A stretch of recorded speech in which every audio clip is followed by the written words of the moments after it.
Morning, everyone. We'll get started in a couple of minutes to see if we've still got people joining us. Just let them in.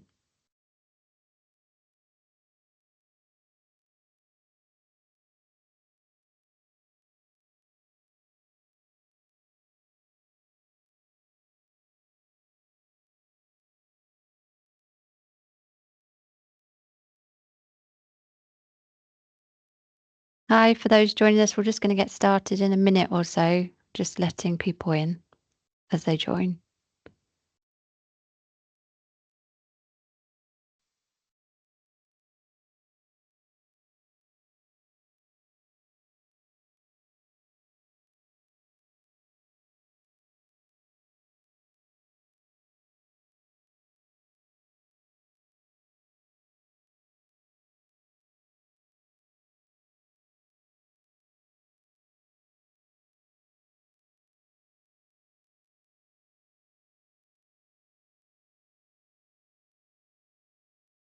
Right, good morning, everyone. I think we'll get started. I can see there's still a few drips and drabs of people joining, but we'll just let them join as we kick off. So thank you everyone for joining us today to learn a bit more about our activation last year, Preston City Council recycling campaign. The objective of today's webinar is really to talk you through the campaign, some of the scenes behind it, what we delivered in Preston last year, through our collaboration between Recoup, Preston City Council and Beyondly. So in terms of general housekeeping, we will share the presentation and the slides, the presentation slides and a recording to everyone that is registered after the webinar. So please bear that in mind as we go through. Anyone that would like to turn on the closed captions, you can do so by going to your audio settings if that makes the presentation more accessible for you. There will be a couple of polls. Hopefully they will work as we work our way through the presentation. So please do engage with these when we launch them. And any questions that you have, please direct these through the Q&A function. So we will address these at the end of the presentation. So in terms of the agenda, you can see up here, we will start by setting the scene. So who's Recoup, who's Preston City Council and Beyondly, and why have we come together to deliver this activation.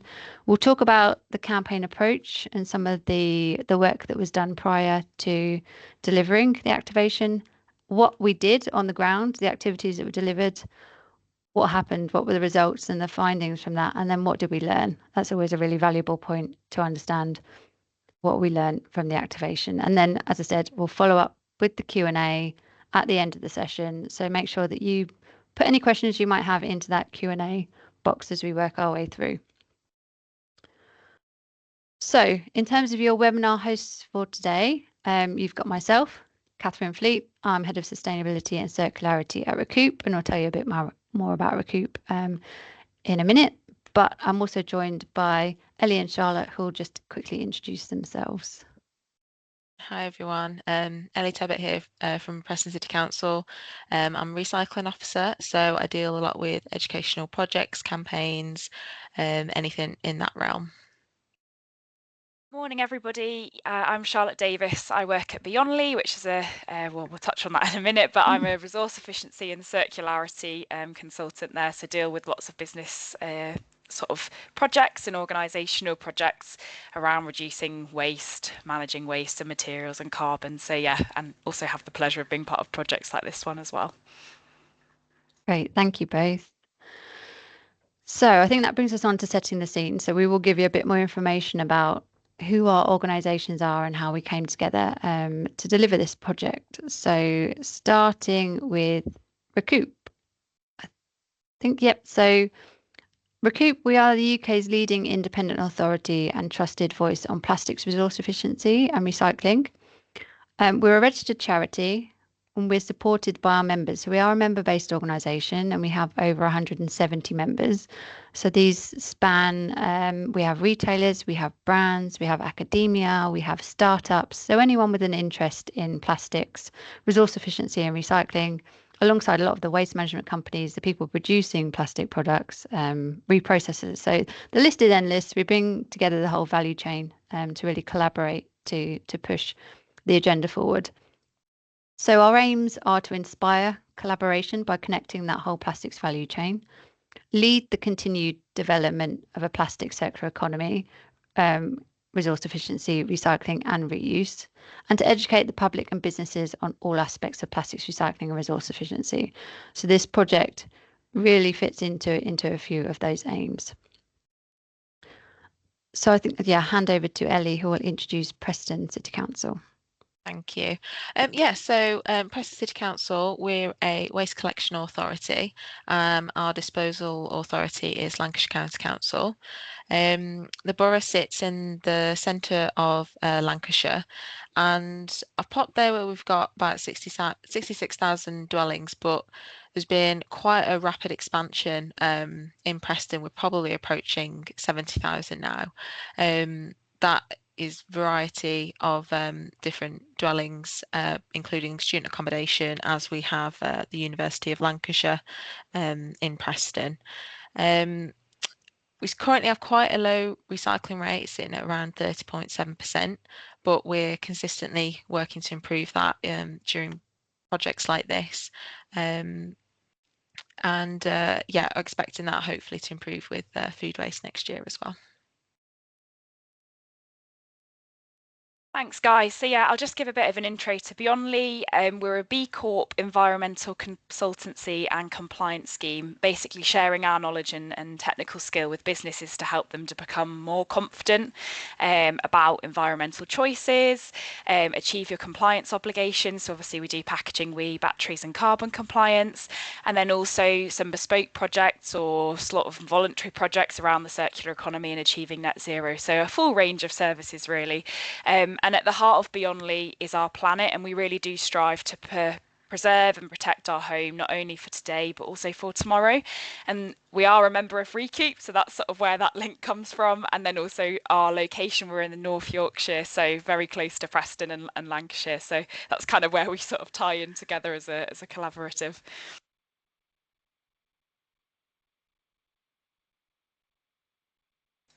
So I think before we get started, we just really wanted to get you guys active, you're not just listening today, and really understand who we've got on the webinar. So what type of organisations do you work for? Is it a local authority? Is it a charity or non-for-profit? And I think Catherine should be launching a poll as I'm saying these. Are you from a business, or is that something that's not listed there? Are you from something else? Just help us to really answer the questions, I guess, knowing where you guys are all coming from. So I've launched the poll, hoping people can see it. Yep, we're starting to get some results in. Can you see results? I can't yet, but I'm sure I think you might be able to share them at some point in a minute.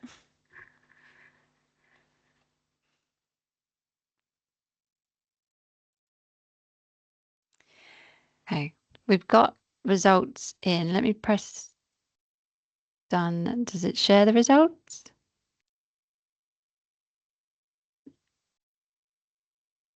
I'm not sure if we could see the results. So the results, 46% are from local authorities, 31% are from charities and not-for-profits. We have about 15, which just changed, 19% of attendees from businesses and 7% from other. So quite a good variety of people on the line. Nice. Right, that hopefully will help us when we're answering questions on who to tailor them to. Yeah.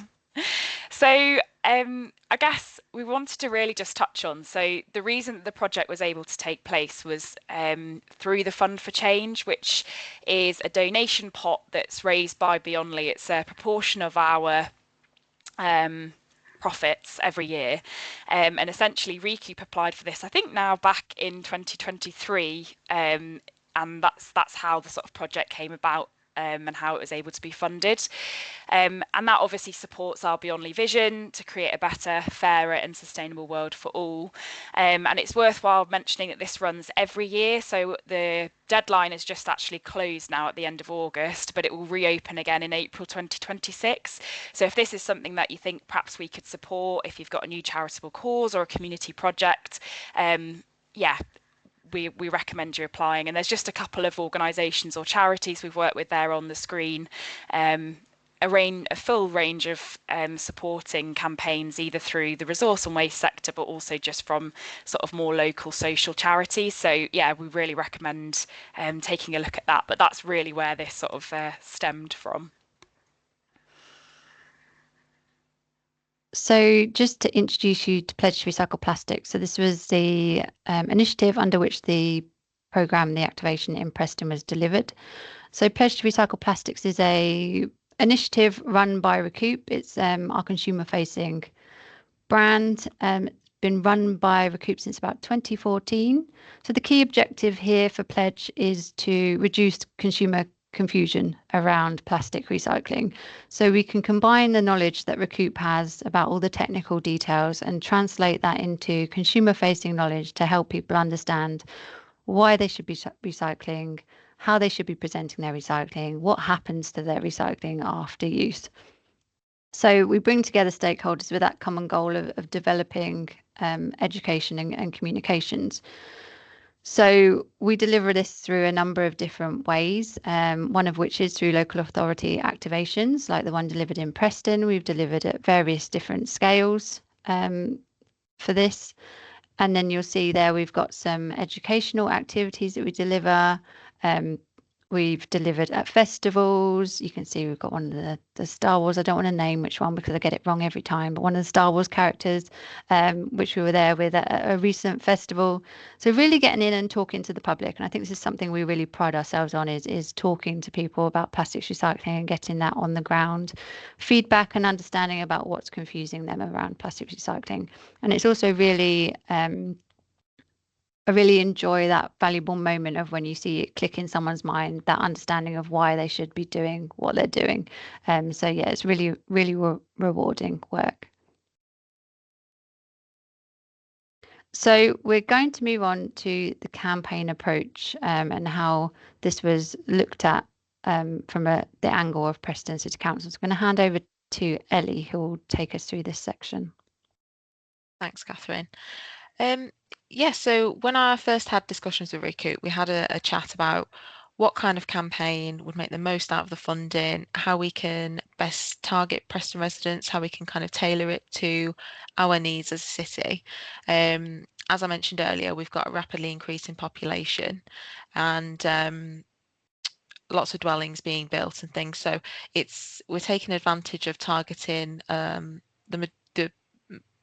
majority of the population, as sometimes it's harder for us to get access to different demographics. One of the considerations was English speaking abilities. We've got quite a diverse population, and whether people are able to access the information they need, as 18% have a long-term conditional disability. So all considerations we took into account. As a service, like I say, we're a collection authority, so we have a fortnightly alternating bin collection. Those are the bins there. So we've got yellow lid for plastic cans, glass, paper card in the red bin, and general waste in the black. Also, optional compost bin if people are wanting that. If there's no storage for the bins, we offer pink bag on a weekly collection for general waste, and then recycling boxes to be stored internally within apartments or weird and wonderful properties. So they're assessed on an individual basis. And then during the process of looking at what we needed to target in Preston, we looked at crew reports of contamination.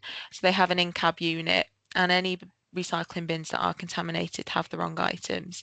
They would simply just need to tick a certain option on their in-cab unit. That gets fed back to the back office system. And some of the most common ones that we had a look in the yearly period was rubbish, plastic film and bags, polystyrene, and recyclables in the wrong bin. So there was a bit of confusion about what goes where. Next slide, please. Thank you. So yeah, taking into account the demographics and the arrangements, and looking at the cruise reports and general knowledge of the areas in question, we needed to consider how we can reduce contamination, improve the quality of the recycling, improve efficiency for crews, and have them just be able to get on with their job and empty the bins instead of, making those reports of contamination. We noticed that quite a consideration for us, and that we've seen from previous research, not by us, is that having a personalised messaging, targeted approach, and a normative approach has been really successful previously. So that's what we had conversations about during these processes of getting to know Preston from Recoup side, and getting their support and their knowledge on how we should approach things as well. We looked at higher contamination areas, which again we took from crew reports. Those areas in question, which you'll be able to read all about in the report as well. Plungington, City Centre, I think it was St Matthews and Deepdale, which are very central, and they have high levels of transiency, terrace properties, so got issues with back alleys and presentation of bins. HMOs and apartments where it's a bit out of the ordinary in terms of collections sometimes, or you've got comings and goings of people quite a lot. So we need to consider how we can target those particular individuals as well. And yes, a lot of those areas also have people which don't necessarily speak English as the first language. So that was one of the barriers that we had to overcome. Yeah, next slide, please. Thank you.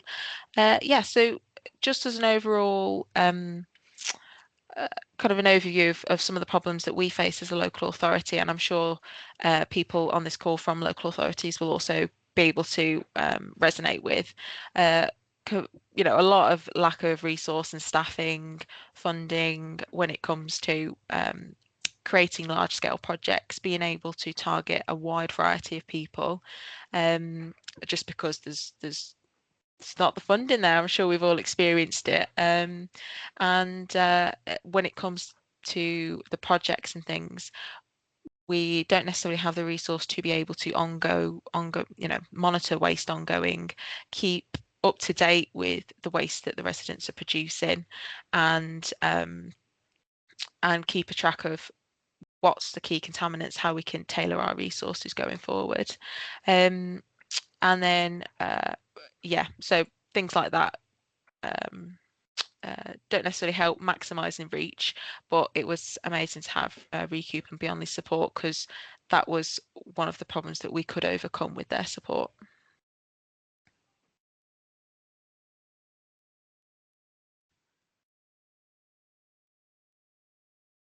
Okay, thanks, Ellie. That was really helpful to get sort of that background knowledge on Preston. We've got another poll for you this morning. So what problems do you face? We obviously had quite a high proportion of local authorities on the webinar. So as Ellie mentioned, is that a lack of resource or funding? Do you have challenges engaging with the community and actually getting them involved? We found as well, which we'll talk about a little bit later, some data challenges. So is it just data availability or accessibility that also proves challenge, or is it really a combination of all of the above? So I think Catherine's launched the poll, so I'll give you a couple of seconds to sort of take your vote, and then we can discuss the results in a second. Yes, it's a bit of a competition between two.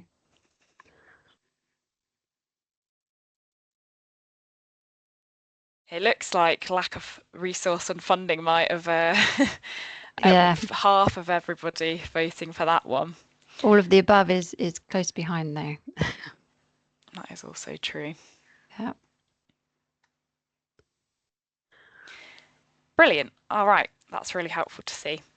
Okay, we'll move on to the sort of campaign delivery next. Okay, so in terms of campaign delivery, we'll talk about what did we do, what were we delivering on the ground, what activities did we support and deliver as part of the campaign. So if we just move on to the next slide. So the campaign itself ran from September to December 2024. with the objective to increase the amount of plastic recycled and reduce contamination rates.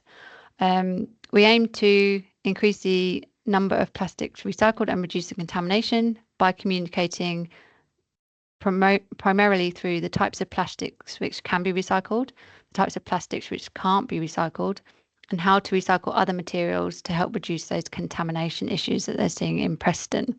So overall, the campaign had quite significant reach within the Preston area, and we estimate the total reach to be over 265,000 people.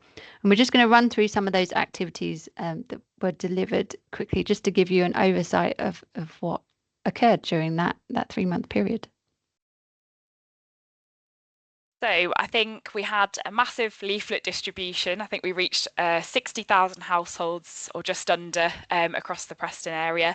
And I'm sure Ellie can confirm a lot of time and effort and thought went into the design of those leaflets, making sure they were more picture focused, so they were accessible to those people that perhaps didn't speak or read English. And also just making sure that it was less text, they were just accessible more generally. And I know that when we were out in the sort of community, there were also leaflets available with different languages on them as well. So if we spoke to somebody and realised that maybe English wasn't their first language, we were able to offer an alternative leaflet with the information sort of translated for them as well. Sorry, can I just touch on the leaflet as well? In terms of the accessibility, we also added, you can kind of see it in that picture, a QR code. So people that are maybe hard of don't have full eyesight, or they find it hard to read, things like that, they can also go onto the QR code which links to our website. So it has a web page version of the leaflet, and that can just get read out through the recites option on the website. Thanks. Thanks, Ellie. I feel like you've been more involved in this than perhaps I. We also had lots of billboards. So they were on Walker Street, which was quite an high sort of foot and car traffic area. It was near lots of student accommodation. So we sort of estimated that probably reached around 22,000 people. And again, it had that very nice slogan of "Join Us," which I think Ellie will touch on in a little bit later, of how we sort of made it inclusive and just simple really to understand and notice. We also had street hubs on Lancaster Street, so that's quite a popular sort of high street style street in Preston. And again, it had that join us element, so simple and sort of jump out as you're walking past, really. And as Ellie mentioned as well, a lot of them had sort of a scan QR code so that you could find out more information from just that simple sort of picture focused element. And then another element of the campaign as well was we had lots of community engagement and sort of insights gathering. So this particular occasion, you can see me there as a volunteer from Beyondly.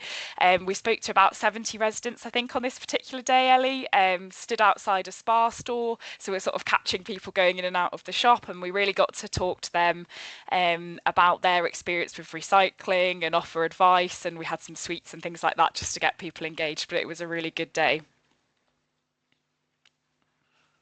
Yeah, so I'll pick up there. Thanks, Charlotte. That's myself in the photo. We also did some more insights work in the city centre, which was interesting because it was quite different from the Plungington work. We seem to have a lot more local residents at the Plungington stall, whereas city centre, because it is, you've got shops and it's very high footfall with lots of visitors from the area. So that was definitely something that we made note of while we were doing the insight work.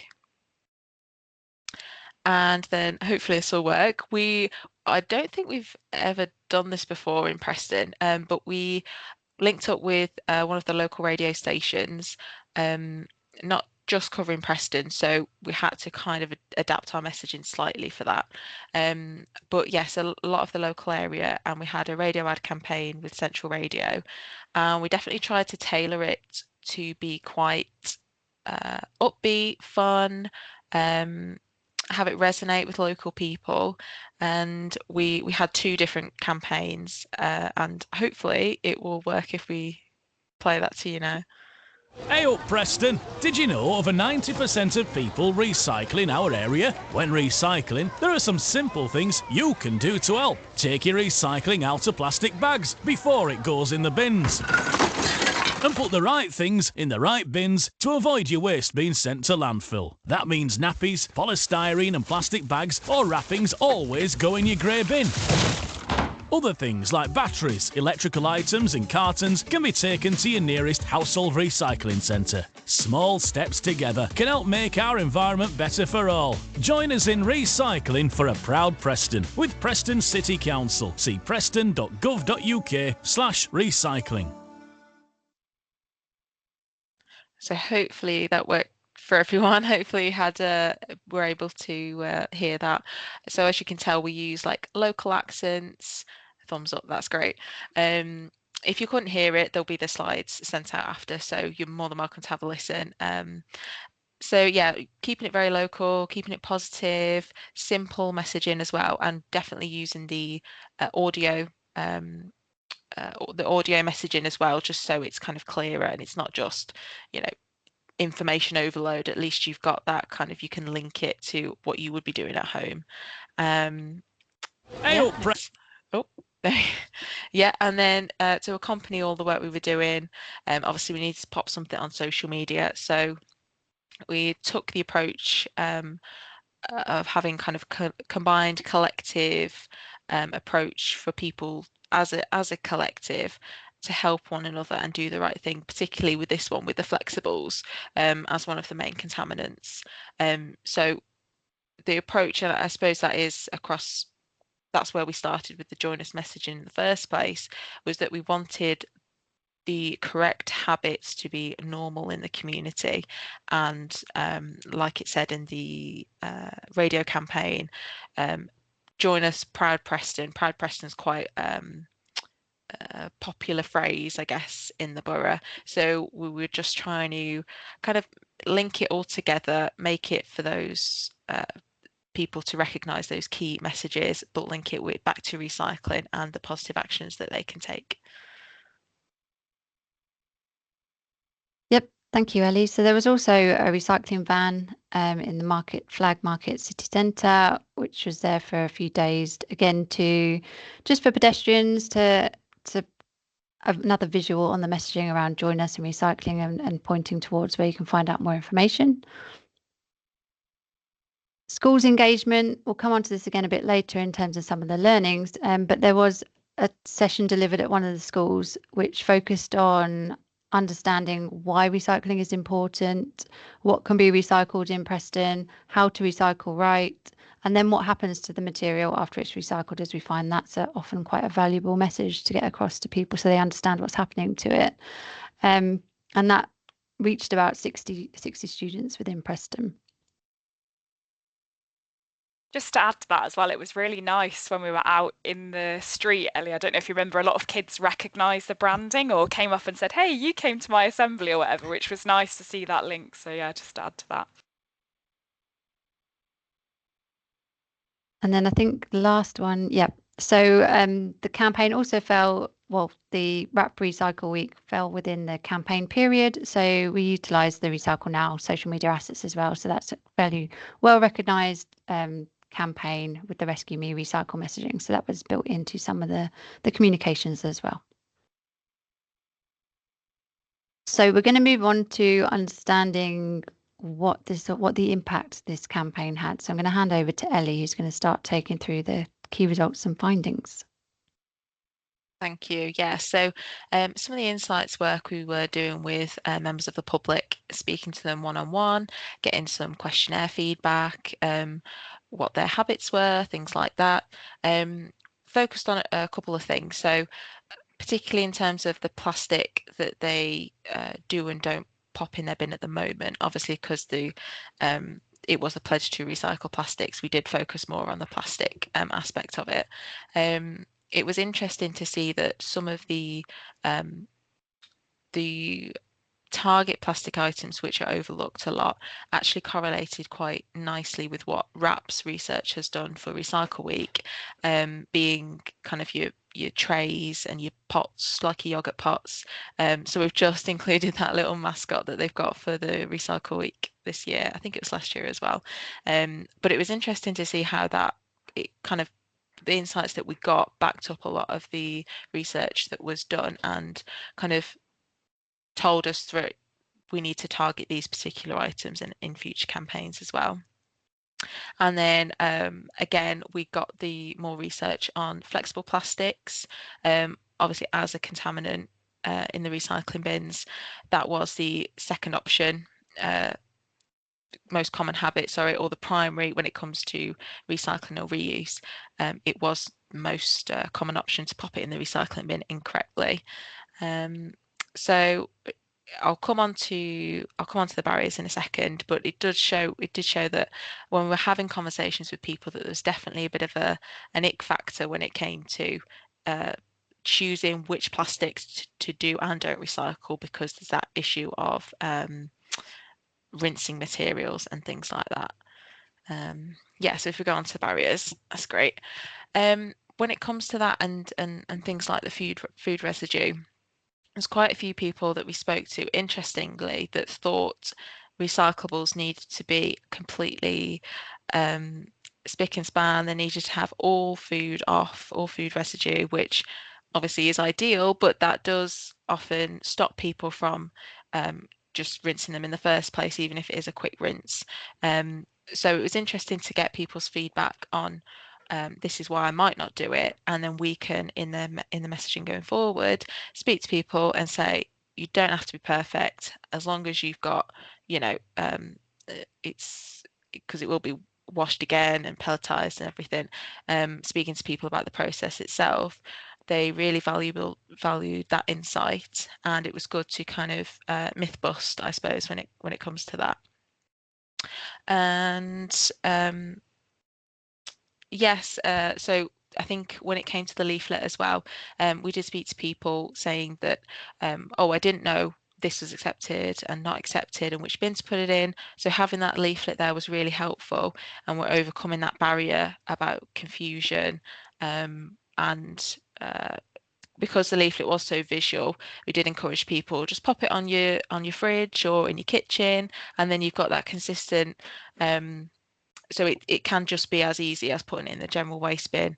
All you need to do is put it in another bag, and instead of the general waste. So yeah, so we're trying to reinforce correct habits and overcome these sorts of barriers. Thanks, Ellie. So one point that Beyondly were actually obviously alongside the funding, but were actually able to get involved was more with the data analysis, which is perhaps where some of our expertise lie, which I think was helpful in terms of resource as well. So on the screen now, we've got the recycling rate, which is the smaller graph, and then just the waste collected by Preston City Council. Now, it's worthwhile just mentioning these are the recycling collection rates, so it's the rate worked out from the collection quantities as opposed to after it's been recycled at output recycling rate. So it was really good to see that more plastic, glass and cans were collected in the financial year 24-25 than in the previous year, although the increase perhaps wasn't as significant because the year before it was perhaps more, so it's just interesting to see how that flows. There was an increase in residual waste collected as well during that time frame of the campaign year that we were looking at. And then as well, it's worthwhile mentioning that the input recycling rate had actually decreased throughout that year, but that sort of goes and aligns with the trends that we were seeing in other years at Preston, but also more nationally as well. So it was good to find that we were sort of following trends in that sense, but perhaps we didn't maybe see as much of an impact from the campaign in these collections as we thought. And then if I just go on to the next, you can see there that there was a slight increase in November, which potentially was during the campaign in recycling rate. So we were wondering whether there was something related to that. And you can see when we break down that collection for the dry mix recycling and residual waste, so I think Ellie mentioned there's 2 recycling bins. I've just combined them here for the purpose in the green line. And over the time, you can see again a slight reduction in that, but it did definitely flatten out during the campaign period. Whereas in contrast, the residual waste, which you can see in red, was quite fluctuating. And did slightly increase during the year we were looking at. But again, that sort of aligns with what was happening in previous years. You can see as well in those blue boxes, we did see, as with a lot of local authorities, I think, an increase around the Christmas period. So a big spike in residual waste and even dry mix recycling after Christmas, sort of in going into that January period. So there is potentially some influence from that in our results from the campaign, because obviously there was a little bit of a crossover in time. But yeah, that stabilisation of the dry mix recycling potentially could be aligned with the campaign. However, we did sort of see it in previous years as well, so we couldn't wholly determine that that was just from the campaign. But then when we go on to the contamination rates, that's where we started to really feel the positive influence, I think, and the guys will agree with me. So on the left-hand side, we're looking at that material recovery facility rejection, so by quarter. So you can see that actually in the financial year 2024-25, the green line is the highest of the previous years that we compared against. But I think it's believed that this was probably associated with just improved tracking and greater awareness of those waste management teams and contamination tracking taking place. But across that year, we did actually see a 19% reduction, and you can see that during the campaign period here, there was quite a steep reduction in contaminations recorded at the MRF. So that was a really positive outcome that we saw. And then when we looked at the number of contaminations recorded by the crews out on the rounds as well, that was again a very positive story. With the plastic, glass and can bin seeing a 13% reduction in the number of contaminations recorded. We perhaps didn't see that in the paper and cardboard, but we wondered if that's because the majority of the campaign was focused on plastic, so maybe that's why we didn't see that. But overall, we still did see that 7%, so really positive takeaway.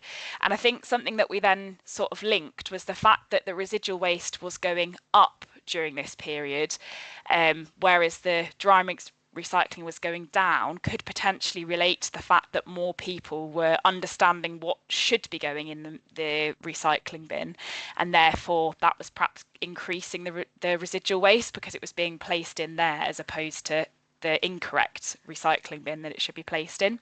So there was definitely some positive bits to take away from the data.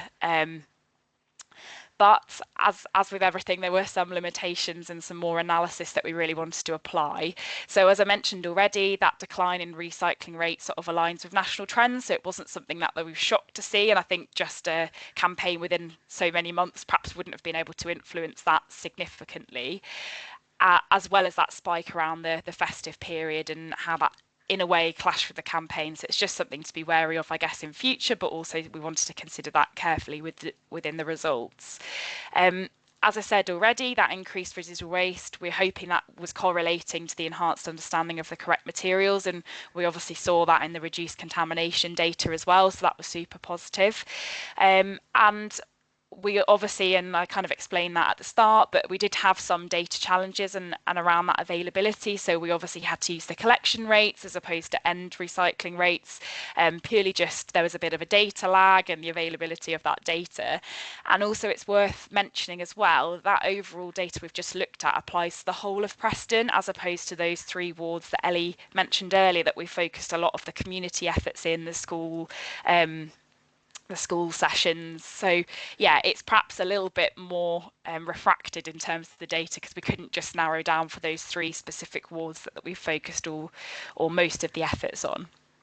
And then again, with the contamination reporting, that does require an element of human reporting, whether it's out on the rounds or within the MRF. So we have acknowledged that perhaps there was a higher risk for human error in that, but still there was definitely a positive in results that we saw. So yeah, that's really the data side of it. Just remember to keep those questions coming in, so we've got some of those to talk about at the end. Thanks, Charlotte. So moving on to learnings, and I'm sure everybody's familiar with projects. There's always a whole host of learnings that we can take for future projects. So valuable learnings. What did we learn from this project? Preparation is key. So that early work to map the recycling and contamination levels across the local authority wards, identifying the priority areas for campaign was really valuable for the project. We were able to really look into the data and local knowledge, which revealed the characteristics of the communities who live there. And this influenced the way that we communicated with them, engaged with them throughout the project. Targeted community engagement. So as we've mentioned throughout, the engagement were within the wards where the levels of recycling were low and the levels of contamination was seen as high, and that really worked well. Timing the engagements for the right times of day worked well. So we had that engagement at the local shop in the residential area, which coincided with the school run. And as Charlotte mentioned, that meant that pupils recognised the people on the stand and they recognised the campaign from within school. So that talking to the children always brings the parents to have a discussion about the recycling as well. And we see that time and time again with activations. If you can encourage the children to come and talk, then you get the parents as well to come and talk around their questions about recycling. Maximising the local angle. So the Join Us campaign really focused on the Pride in Preston messaging, which Ellie mentioned. And using that local and positive approach combined with the simple factual information was really well received. The radio campaign, which you heard yourselves, using the voices with local accents and a range of voices, was well received and had positive comments from residents as well. We used a range of approaches. So to reach people with different lifestyles or going about their daily business in different ways. So we had the billboards for pedestrians, the street hubs in the busy locations, the radio campaigns for commuters, leaflets for all the households. So really a huge number of touch points that's hopefully fit with everybody's lifestyle. So at some point they would see the campaign within their day-to-day business. And all material utilised included advice and aimed to drive that traffic to the Preston City Council website for further advice on recycling. And then another valuable learning was to be inclusive and test the material. So the leaflet was tested with disability equality in Preston and was also predominantly pictorial, as you saw the visual of the leaflet, so to make sure it was accessible to everybody, bearing in mind that 19% of the Preston residents cannot speak English to a good level. And then recommendations and future opportunities. So this is both from a Preston perspective, but also for others that might be looking to operate similar campaigns. So we mentioned that we carried out an activity with local schools, but developing and nurturing relationships with schools is a real recommendation here. So schools are busy and they're hard to engage with, and securing schools visits was difficult. We would have loved to have gone into more schools, but they just are very busy. They have a lot to deliver. So getting in with them early and making sure that you build good relationships with them as local authorities is really valuable for this type of activation.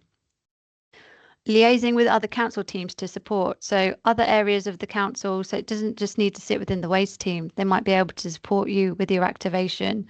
So an example in Preston, it was identified that perhaps in future we could liaise with the economic bid team who have access to businesses who might want to support activations locally. So maybe think a bit broader than just your waste team in delivering these campaigns and how you might be able to increase the touch points of the campaign. Focus community engagement in those high priority areas. So really focus in on those areas with those low recycling rates or the high contamination rates is a really good recommendation that came out of our project. Considering the neurodiverse residents in campaigns as well, recognising that 10% of the population are considered to be dyslexic. So it's that you've got the languages and neurodiversity in terms of accessibility, and it's considering all of that as well as you work your way through the different activations and activities that you might deliver, just to make sure that the reach and the accessibility of the campaign is improved. Using citizen insights to focus on specific challenges. So an example of this was when we were talking to the residents about the clean and dry rule, and that was then focused on in the radio campaign. So you can really utilise the citizen insights to steer your messaging and what you're communicating to the public. And then exploring wider socio-economic determinants. So, for example, one we thought about, but we weren't able, it wasn't within the scope of this project, would be looking at factors like vehicle ownership and access to the HWRCs in terms of being able to appropriately dispose of items for households. So I think that brings us to the end of our presentation. You can access the full report on the Recoup website. As I said, we will send out the slides, so you've got the link there, but there is also available on the Recoup website.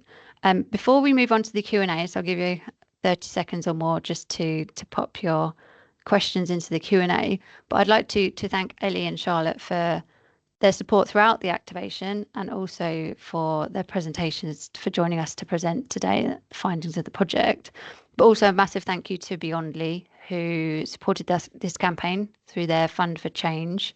And without that, we wouldn't be able to deliver activations like this. So much appreciated. So let's see if we've got any questions in. Right. First question that I can see. So, sorry if I missed it. Did you do any work with schools? Reaching kids, as you say, can be impactful. For Pledge for Plastics in 2014, it's quite a long question, David. I think the question is, did we work with any schools? The answer being yes, we worked with a school. But as I just said in the recommendations, they're really busy and hard to engage with. So we would have loved to work with more schools.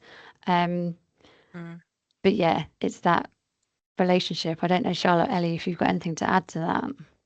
Yeah, I mean, there was definitely a lot of pestering going on, trying to follow up emails, call the schools, see who's interested. We had quite a lot of no's, and I presume that is just because how busy they are.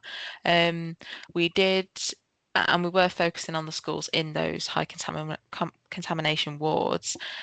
We did get one positive response, and we had two classes in a big hall, and what we did was we went through why recycling is good, the difference between the types of materials and how they can easily identify what could be recyclable and what might not be. So we definitely use messaging of is it one material, is it made of mixed materials, because I think that's quite a nice one for kids to question. If you've got things like hard plastics, which we wouldn't accept, you've got the plastic, you've got the metal, potentially electronics.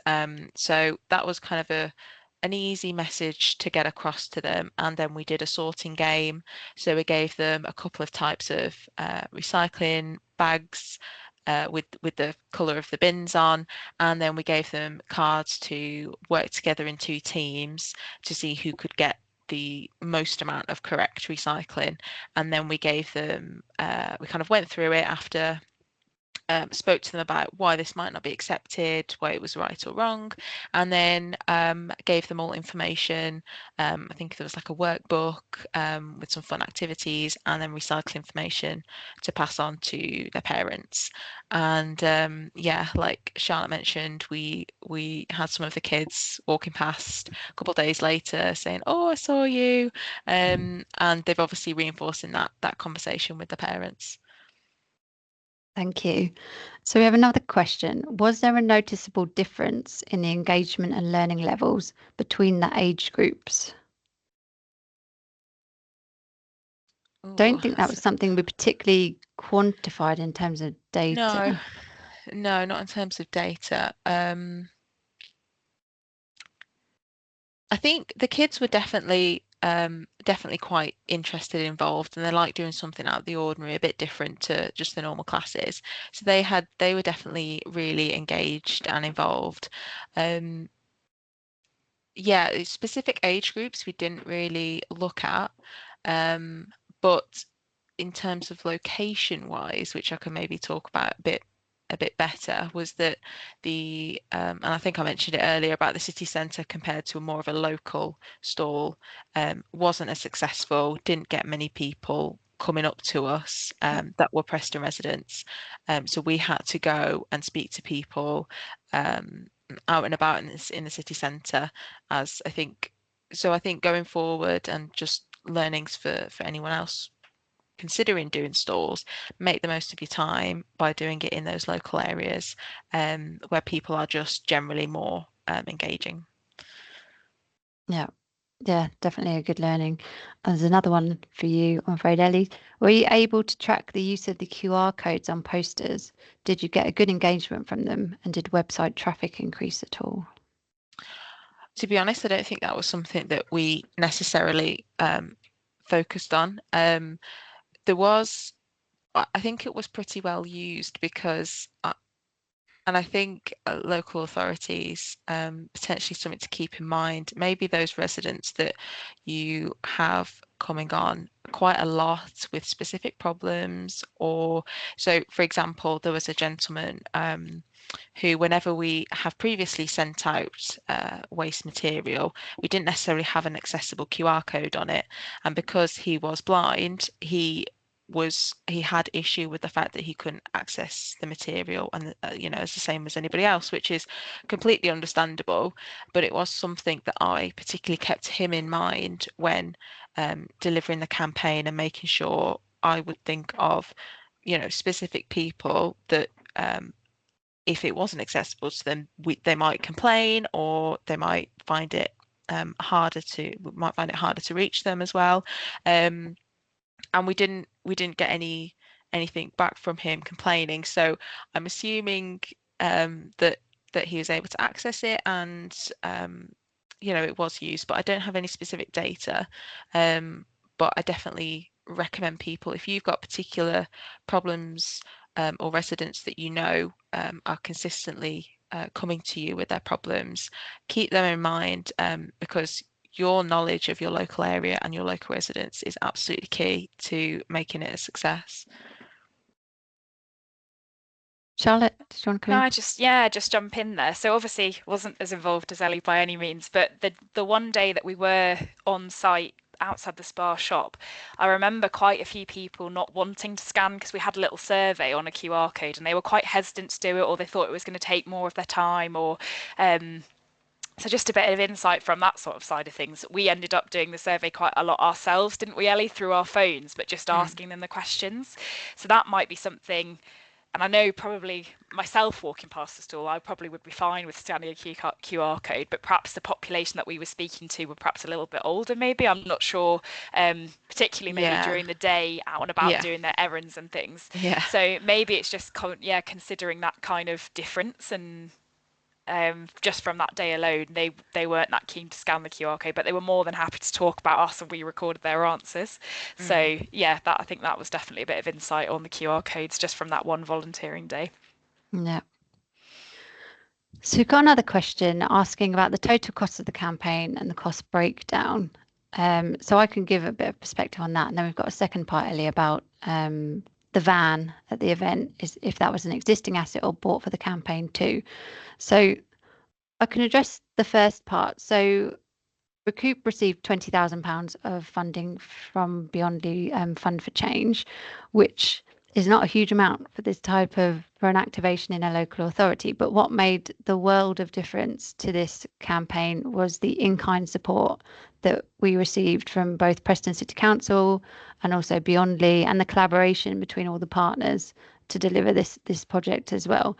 So as you can imagine, a lot of that, the grant was spent on delivering the leaflets and the radio campaigns, but when it came down to leaflet design, I know Ellie, yourself and your colleagues put in a lot of time to that. So there was a lot of in-kind contributions. So while it was a £20,000 project, I think the total cost of it, if you added up in-kind contributions, would probably be double that. So I think it goes to show what can be delivered on quite a small budget when you've got really engaged partners in the project. Yeah, and if I just touch upon the van, it wasn't a bought asset. Basically, it was. So Lancashire County Council, the disposal authority, they were also working on their sort of aspects of education, things more hard to recycle items. I think there was mattresses, cooking oil, and they had created a whole host of videos that we weren't aware about until we kind of approached them and said, well, do you want to be part of this stall? I didn't mention that earlier, but yeah, Lancashire County Council had their own, we kind of shared a big stall on the flag market, and that they were able to help with that van because they had that main messaging of those videos that they wanted to have rolling between the different videos, because that was a new thing for them. So we kind of hopped on the back of that and said, well, it's during the campaign period, any chance we can work together on this, and hop on and have a little there's a little gif of the join us and the hands kind of just a bit of an eye-catching one rather than just having a plain picture. So we jumped on that. So it wasn't an asset that was bought or anything. It was more like we took advantage of working with our disposal authority, but yeah, it just reached more people through that. So if you are two-tier, definitely have a chat to your disposal authority and see if they can join, if they've got more resource that they can help with, or things like that. So we don't have any more questions in the Q&A. If you've got any last minute burning questions, then drop them in. But I've got a question for you, Ellie. What's next for Preston City Council in terms of, campaigns or where you want to take things next? So much. So like I've got so many ideas floating around in my head, and it's hard to kind of choose one and run with it sometimes, because there's all these different issues that you can target. Obviously food waste is coming in April, so that's a massive undertaking operationally, educationally. So over the next few months leading up to April, we'll be focusing on food waste and getting people to understand that. Also kind of focusing on local, using the local aspects that we did with this campaign for any future campaigns. So I can't really talk on specifics because I've not got anything set in stone yet, No. but we want to come at it from a sporting angle, because we are home to Preston North End.